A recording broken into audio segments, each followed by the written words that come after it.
Hey everyone, I know you were expecting Harold to come by and do some work in that NES Godzilla creepypasta, but he's going to be likely planning something big for his birthday next week, and before he does, he's going to pick something up for his family, probably food and drinks, since he mentioned a food bank. He has me, Mike and Mary working on the last half of the story together, and then he has the epilogue to himself.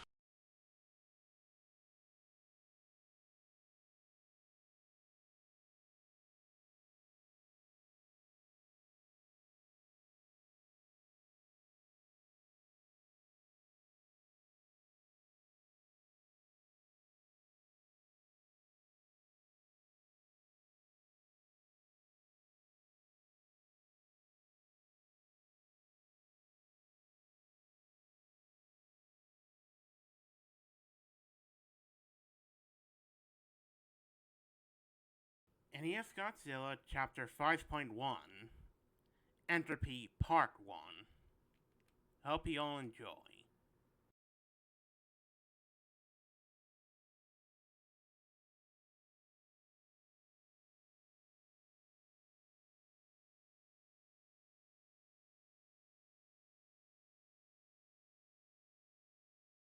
In the original game, the sixth world was Pluto. Ironically, despite being the smallest planet, Pluto was the largest and most diverse world in the game. Entropy had a different layout, but was similarly huge and diverse. The board music was played by a violin instrument, a melody that started out sounding mournful and then it gets rather I guess I would call it distorted. It made me feel depressed and unnerved. Not something I would want to hear while trying to sleep. Strangely, none of the levels from the previous worlds were present here. Instead there were 8 brand new icons. The bosses this time were Megalon, Batra, and Mechagodzilla. As usual, the first thing I did was go to the quiz level for another interrogation from Face. But when I got there, I noticed something different. Instead of the usual goofy GH1D0 raw music, it was the password theme. The music change seemed to be intentional, because after the first 2 questions at the start, the quiz started to take on a darker tone. Quiz 3: Do you like ice cream? Answer: yes. Reaction: weird face. Number 1: Do you like clowns? Answer: yes. Reaction: weird face. Number 10: Is time slipping through your fingers? Answer: yes. Reaction: weird face. Number 2: Do you have any regrets? Answer: yes. Reaction: hurt. Do some people deserve to die? Answer: no. Reaction: weird face. Number 3: Is it safe to go out at night? Answer: yes. Reaction: weird face. Number 5: Do you find it hard to sleep at night? Answer: yes. Reaction: weird face. Number 9: Have you ever killed anyone? Answer: no. Reaction: weird face. Number 7: Do you want to kill anyone? Answer: no. Reaction: angry. Are you actually accomplishing anything? Answer: no. Reaction: weird face. Number 4: Does life have any real meaning? Answer: no. Reaction: love. Do you like matcha? Answer: no. Reaction: maniacal. Line 2. That last one was gonna be a gameplay related question, but I had no idea what the result would be. I answered honestly, because, as I said before, I never liked matcha. Nobody liked playing as Mata in this game. And there was a good reason for that. Every other time Mata gets hit, she gets slammed back to the left corner of the screen, and she sucks at fighting, because her attacks are so weak. The only benefit Mata had was being able to fly over obstacles in some levels. So I answered no, and Face actually replied back to me. Not only with the maniacal expression, but with text. Too bad. I was taken back to the map screen, and I was shocked to see that Godzilla and virus has disappeared from the board, leaving only Mata. Face had just fucked me over. Needless to say, I was pissed. But there wasn't anything I could do, and I'm willing to bet, even if I had said yes, I would have been stuck with Mata anyway. Face giveth, and face taketh away. I took a deep breath, and got ready to explore. There were two paths I could take through the board. I decided to take the lower one. This turned out to be a good choice for reasons I'll get to momentarily. The first world ahead me of was a forest, so I started there. Almost immediately, I got an eerie feeling. There was something about this level that just seemed off to me, even more than the previous ones. Perhaps it was the pitch-black background. I've always been afraid of being in a forest at night. Something about all those trees makes me feel surrounded and vulnerable. And the fact that I was stuck, as Mothra didn't help. Playing the game's previous worlds, as Godzilla gave me a feeling of bravery. Being in control of the king of the monsters, I'd be able to handle just about anything in my way. But it's not like that with Mothra. No feeling of strength or security. Now I'm just a weak, easily overwhelmed bug, traversing into the unknown. Back to the level. The music had new instruments, sounding like woodwinds, followed by slow, rhythmic drums and chiming bells. Gave me this feeling that I was intruding into some dangerous place I really should not be. After a while, I encountered the first enemies of the stage. Or at least I assumed they were enemies. They were strange, long-legged deer-like creatures. Instead of attacking, they were just idly walking around. I went to approach them, and they ran away. I thought about shooting one with an I-beam to see what would happen, but it seemed wrong. These creatures were harmless. So I passed over them and continued through the level. About halfway through, I encountered groups of the deer-like animals, and also two new creatures, a sloth-like creature with a beak climbing on a tree, and hairy raptor-esque beasts that were preying on the deer. It was very surreal watching these creatures interact. I didn't feel like I was playing a video game, but rather that I was traveling through a forest in some other dimension. The creatures ignored me for the most part, although the raptors did attack me when I got too close, or if I attacked them first. I know I shot one of them to help one of the deer creatures escape. I got clawed at, but confrontation was easily avoided by flying up to the top of the screen. After that, I had to choose whether I wanted to play the levels with the hourglass, or the DD screen. I picked the latter. What I got was not at all what I expected. When I pressed the button to start a level in the DD screen like I normally would, the screen with an animation popped up. There was also music in the background, which was the goofy GH1D0 raw music that used to be playing in the quiz levels. I was somewhat unsettled by this, because it was just so strange.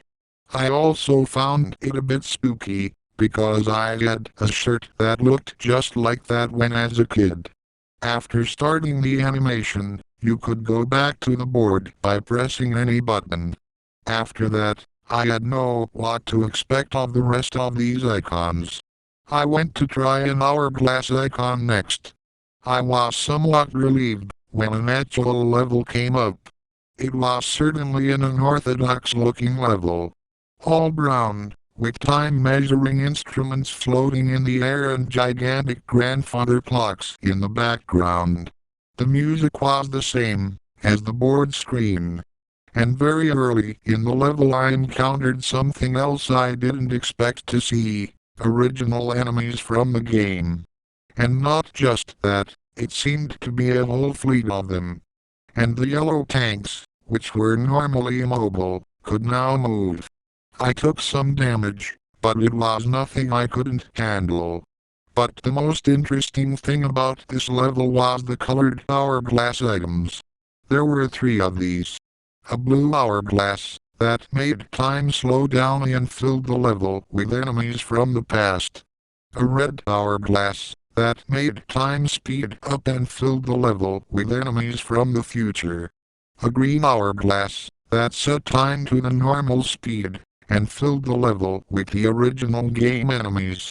I encountered the blue hourglass first.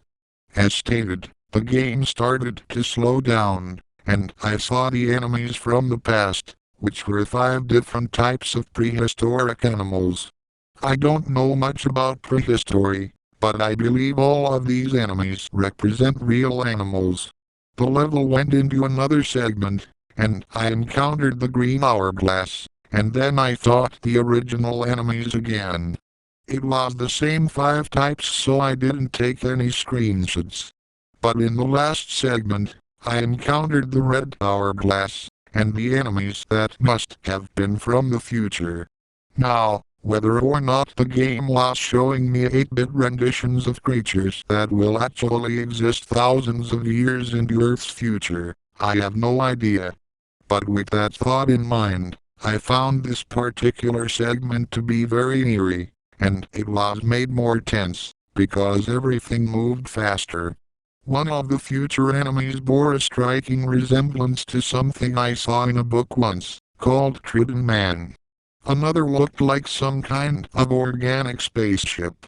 There was only one of the 5th type of future creature, and when it appeared, all the others ran for their lives, leaving me alone to battle it. It could fly, but its sprite didn't actually move, and its single attack was firing a lightning bolt from its face. Even so, it was surprisingly powerful, and I suppose it could be considered a mini-boss. After defeating it, it left a health power-up that restored the health and energy I had lost fighting it, which was convenient. It seemed I would need all the help I could get to beat this world with Mothra alone. After that previous stage I called Time Warp, the next stage appeared to be a toxic waste dump. As you can see, the place looked grungy and inhospitable. The music was a short looping of an ambient synthesizer song. Listening to it made me feel like I had sniffed some toxic fumes myself, and it was messing with my head the whole time. I even felt like I was choking while playing this level. The enemies all seem to be mutated to some degree. In the above screenshot you can see green mummies with bird skulls that jump out of the waste to spit projectiles. There's also a brownish cow skeleton monster with spider legs. Halfway through the level I even saw one of the deer from the forest. It was alone, and when I saw it, it was drinking toxic waste out of a barrel with an indigo-like tongue. I was moving over to try to make it stop, but then this flock of skullbirds came out of nowhere and started attacking. The deer was scared by this and ended up running off the ground into the toxic waste. I feel bad for it. One of the birds bit me, but I regained health quick from killing all of them. They were rather weak. I pressed onward. Of all the levels in Entropy, this was probably the most normal, in that there was little deviance from the move forward, smash things formula in the original game. I encountered more creatures through the level, like tentacled blobs, and some kind of deformed thing with human-like teeth. I didn't feel like provoking them into a fight, so I kept on flying near the top of the screen. I still had to deal with an occasional flock of birds now and then.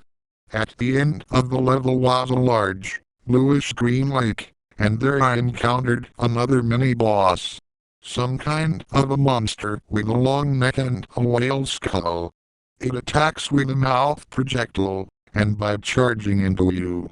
It also could go underneath the water and rapidly emerge from a different place. It was harder to beat than the boss from the Time Warp, and it had a lot of health, because it must have taken me 3 minutes to defeat it. It let out a really loud noise when it died, and then sank back into the water as I left the screen. Back on the board, I went to the nearest level icon I hadn't seen yet, which was a white tree. As I guessed, the level was a winter-themed recolor of the forest stage. But unlike the regular forest, I didn't feel unnerved starting this one. I think the music had a lot to do with it. It was a gentle, calm song. It almost sounded romantic. It was quite stress-relieving, and the forest itself looked much less ominous covered in snow. I traveled through the first segment enjoying the atmosphere for 4 minutes, when suddenly I realized something. I haven't seen a single creature since I started the level. Where are all the animals? Soon after, I left the screen, and the next segment started. In the second segment, I was still in the winter forest, but now the music was gone. I was starting to feel suspicious, but then I reminded myself that there were other empty levels in the game and this was likely another one of those. But then I heard something familiar. It was the 12-second looping music from Unforgiving Cold starting up. I could feel my heart sink as I came across this horrible sight. It was a whole group of dead deer creatures, covered in snow. Judging from the blackish-blue tone of their skin, they must have all frozen to death. In closer inspection, some were missing body parts. Now I was frightened. But I still had to keep going. Before exiting the level, I was really hoping to see something resembling the previous forest animals in a living state. And sure enough, I did. It was a creature much like the beaked sloth, except this thing had white fur and was more of a beaked gorilla. It was walking very slowly when I saw it, but I was happy to at least see something alive. However, it didn't stay that way for long. A pack of raptors, who must have sensed that something else was still alive, came rushing in from the right side of the screen. The beaked gorilla didn't stand a chance, as one of the raptors immediately lunged at it and ripped open its back legs. These winter raptors acted far different from their temperate relatives. While the other raptors only attacked while hunting prey or when provoked, the winter raptors seemed to have all gone insane. They attacked everything in sight. One was running back and forth clawing at nothing. Even the noises they made sounded different, more high-pitched and enraged. As I left this second segment, I even saw two raptors fighting to the death. They were both covered in injuries, and one of the raptors had been blinded in one eye. I took a screenshot, but I didn't stay to see who won the fight. I only had to get through one more segment before I could go back to the board screen. But in this segment, I was no longer in the winter forest, but instead a very empty grassy plain, with a bright gray moon in the sky. The pleasant music of Winter Forest Part 1 had returned. And immediately, I started to feel dread. This is going to sound crazy, but it's the absolute truth. The game made this level from one of my memories. After a long stretch of nothing, I reached a lake. And then, the moon moved down from the sky, and began to hatch like an egg. When it did, a curled-up humanoid figure fell into the lake, as the moon halves quickly disintegrated. I heard a splash when it hit the water, then a moment of silence. Then the screen began to shake, and a new creature emerged from the water. And thus I was introduced to a monster I call the Moon Beast. This was the only screenshot I took, as I was focusing all my concentration in winning the fight. And it was the most difficult fight yet. Stronger than any of the previous bosses, this creature would have been hard to take down with Godzilla, and with Mothra it seemed nearly impossible. I suppose I would consider myself fortunate that the beast lacked any attacks like Jigen's saw, because, if it had, I would never have won this. I barely had 3 bars of health when I finally killed this abomination. But what happened afterward is hardly what I could call a reward. I've been trying to keep my promise and suppress this memory for years, but it seems as if I have to get it off my chest. This is a very painful memory for me, but the game already knows about it and I think you should too. I'll just tell you the important parts, because I don't like bringing this experience back into my head, unless I have to. Back when I was in middle school, I had a girlfriend named Melissa. She suffered from some kind of mental disorder that caused her to go into episodes. When she was in an episode, she would stand or sit perfectly straight and still, and her face would instantly lose any expressions she had before. She would speak very clearly, without any hint of emotion. When it was over, she would start trembling and sometimes bury her face in her hands, and remain silent for several minutes. I can't really convey the feeling it gave me in words, and I won't try. You had to see this in person to understand. But despite this, she was a very kind person and I cared about her dearly. We liked to hang out in a field at night and look at the stars. But one night she didn't say anything to me at all. She just stared directly at the moon, trembling. I tried to talk to her, but she suddenly sprung up and ran right into traffic. I tried to stop her, but I was too late. She got hit by a truck and was killed that night. I looked her right in the eyes when the wheels went over her neck. That sight has always haunted me.